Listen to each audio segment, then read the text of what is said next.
back to my channel. Whew, today's video has been weighing heavily on my heart for quite some time now, but this is like the 10th time I've attempted to make even an introduction for it because I am so nervous to talk about this topic and to share my own personal experience with it, because it is a topic that is so stigmatized in our society.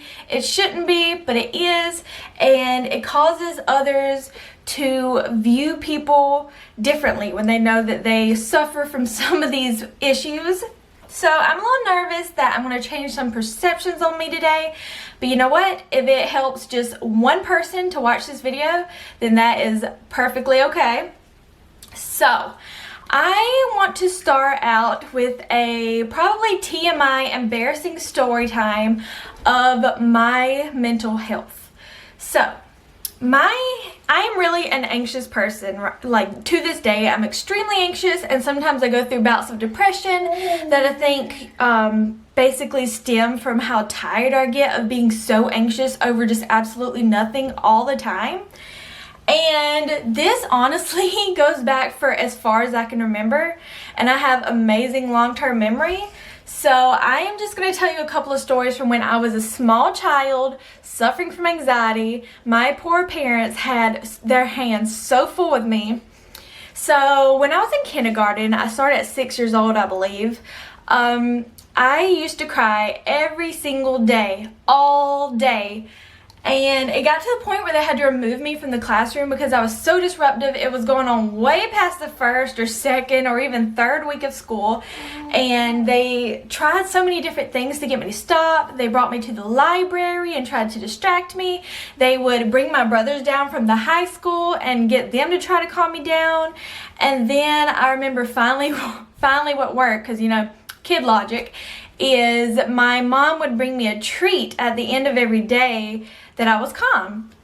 And I actually still remember what was going through my head when I would do that. Crazy enough, I still remember that. But I used to cry like that because I thought that while I was at school, away from my family, that the rest of my family would get killed and I would never see them again. So that's kind of how my mental health story begins, way back when I was 6 years old. And then fast forward a little bit to when I was in first grade. We used to have this like tree house in our classroom.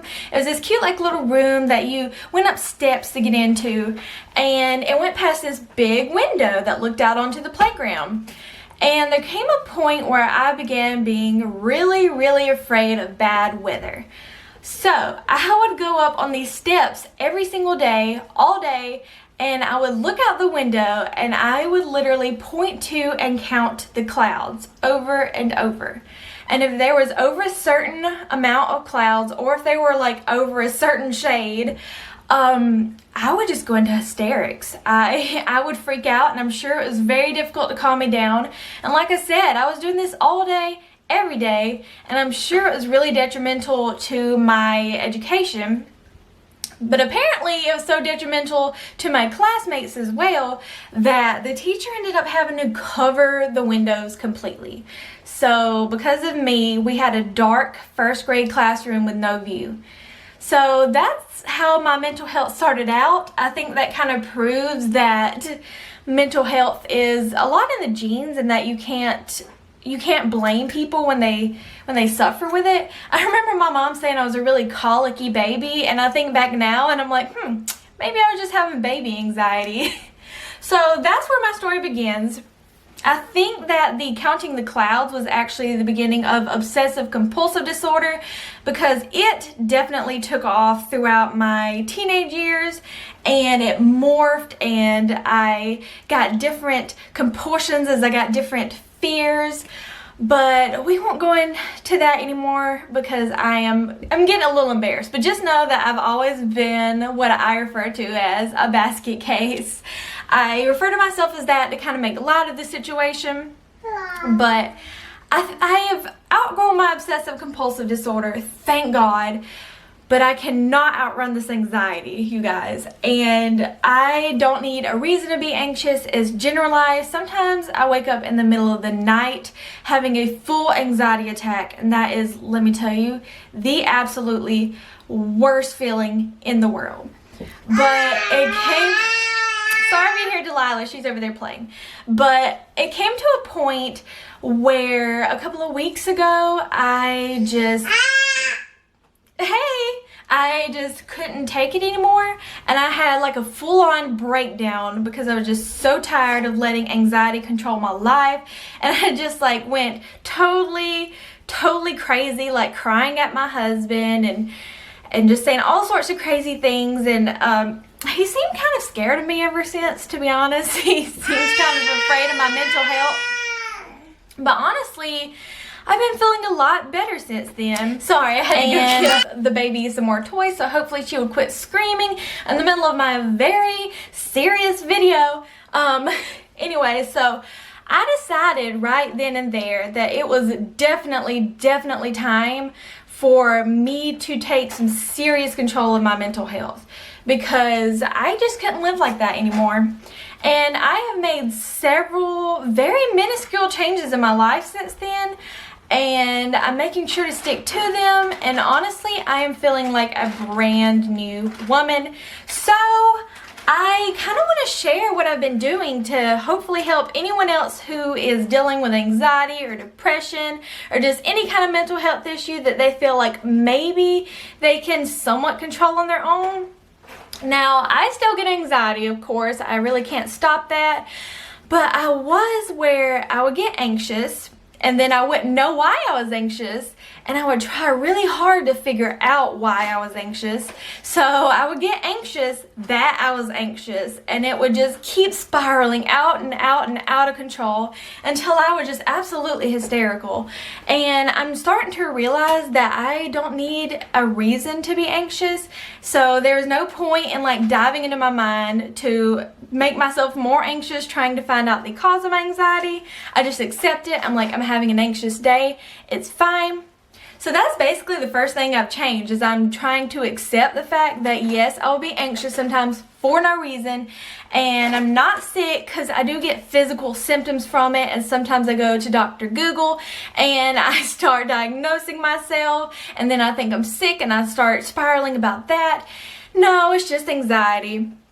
So that's like the first thing I've changed, but I've also made a lot of other changes that maybe someone else can incorporate into their life. If you see me looking down, I wrote notes for this one. That's how serious I am about this. So the first thing that I have started doing differently is I've stopped feeling ashamed for needing alone time, and I have started taking alone time.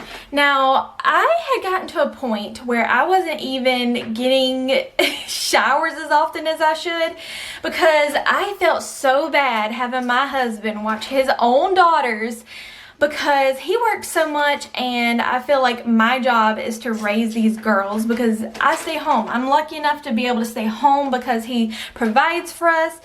But that's just not good to not take any time to yourself, and that was the main thing that would just get me so upset, because I would realize that I can't even take time to shower and to take care of myself and to do these basic necessities. So now whenever my husband comes in, when he has an evening off, I throw the girls right at him. I feel no shame. They usually just snuggle in the bed together, and him and Delilah nap, and Zelda has some screen time, so it's really even no big deal. I hop in a hot bath. Sometimes I take a snack in the bath. Don't judge me. And I scroll on my phone, and I can literally take a bath for like an hour and a half. And I come out clean, for one. Finally, I can get clean. Hallelujah. But two, I feel like I'm recharged because I had time alone, and I had time to take care of basic necessities like bathing and shaving my legs. So that's something that was really bothering me, and that's something I feel especially stay-at-home moms should make sure to do, because not doing that is really awful for mental health. Trust me, I know. Another thing I've started doing is I have prioritized a personal hobby. You're looking at that personal hobby right now. It's YouTube. I know that might seem silly because a lot of it has to do with my kids, but I've never really had a creative outlet before. And I feel like creative outlets are wonderful for mental health. Obviously, right now I am talking about my mental health and it feels so freeing, but it's also fun to do the editing, to think up the video ideas, to figure out the camera angles, and to kind of have these videos also to look back on. I just love all of it. I've been having fun finding the music, and my favorite thing is the community and the socialization through it. I get so excited for every new subscriber and comment and just like and everything. So it gives me something to look forward to constantly, and that's great for mental health as well. The next thing I've done is I've started pointedly thinking about everything that I have to be thankful for. Now, this is something that my husband kind of brought to my attention. There was this day that I was feeling really depressed, and my husband looked at me and he said, "Why are you always so miserable? Why do you hate your life so bad? Like, I thought we had a good life." And he's right, we do have a good life. I honestly am living the life that as a teenager I dreamed of living but thought I would not live. I have 2 beautiful, healthy daughters. I have a husband who provides for me and loves me. I am living near the mountains. That's a big one. I always wanted to live near the mountains, and now I do. And I just get out a lot, and I've got friends now, and I'm just like, I should be happy. And he's right. But I know that depression and anxiety does not care about those things, but it has been helping me to sit back, and whenever my mind starts reeling about like little tiny things that are making me anxious and depressed, I think about the bigger picture. I take time to sit down and breathe, and sometimes I write down a list of what all I'm thankful for, or I just think about it, and that makes me feel better as well. Another thing I've done is I've been taking kind of a social detox, which I'm sure a lot of my friends have noticed. I am so sorry. I'm an introvert. Like, it may not seem like it because I'm hyper, and whenever I'm in social situations, I talk entirely too much and too loud, and I'm still hyper. But I'm an introvert and I'm shy, and having to be places at certain times and plan with other people sometimes makes me anxious.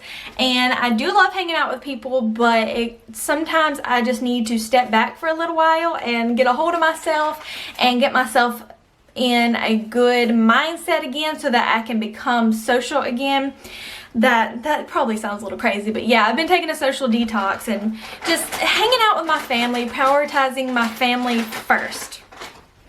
Another thing I've been doing, some people may feel some type of way about this, but I feel like it's been helping me, is I have been taking CBD oil. I started out taking a really low dose of this and it didn't help me at all. I started at 11 milligrams and I felt like it made me more anxious.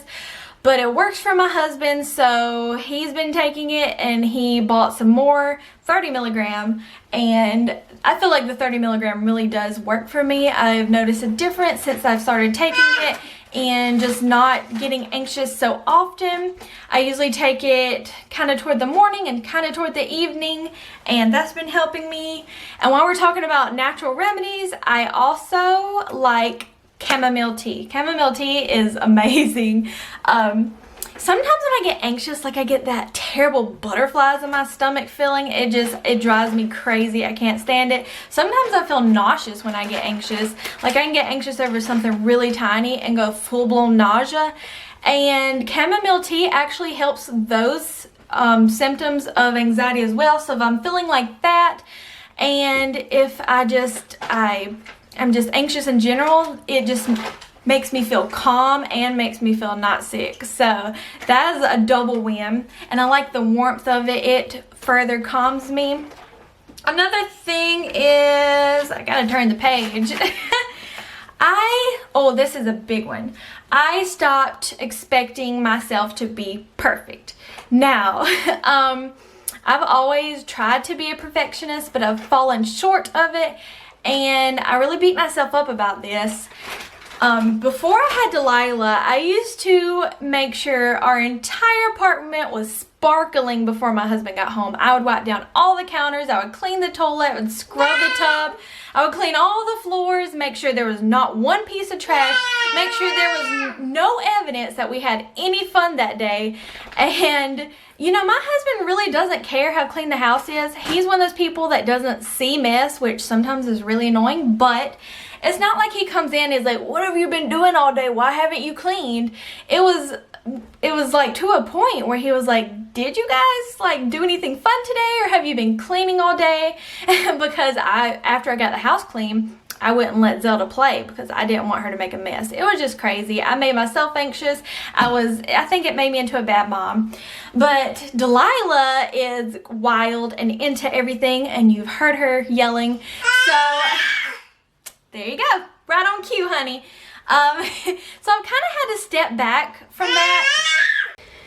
I got to a point where I had to tell myself that, you know what, if there's toys and crafts everywhere, and if it's a mess when my husband comes in, that'll just prove that I've been playing with the girls all day. I've been prioritizing the girls, which he prefers anyways. He kept telling me all the time, like, you need to stop cleaning all the time and just play with the girls, you know?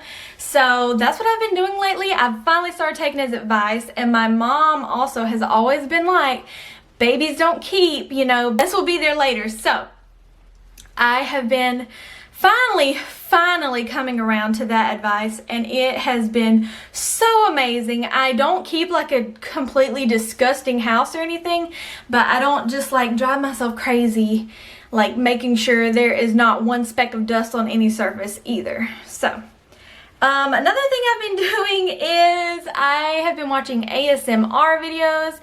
A lot of people think I'm weird for this, but I don't watch the videos that are like role-playing videos or anything. Those make me feel really uncomfortable.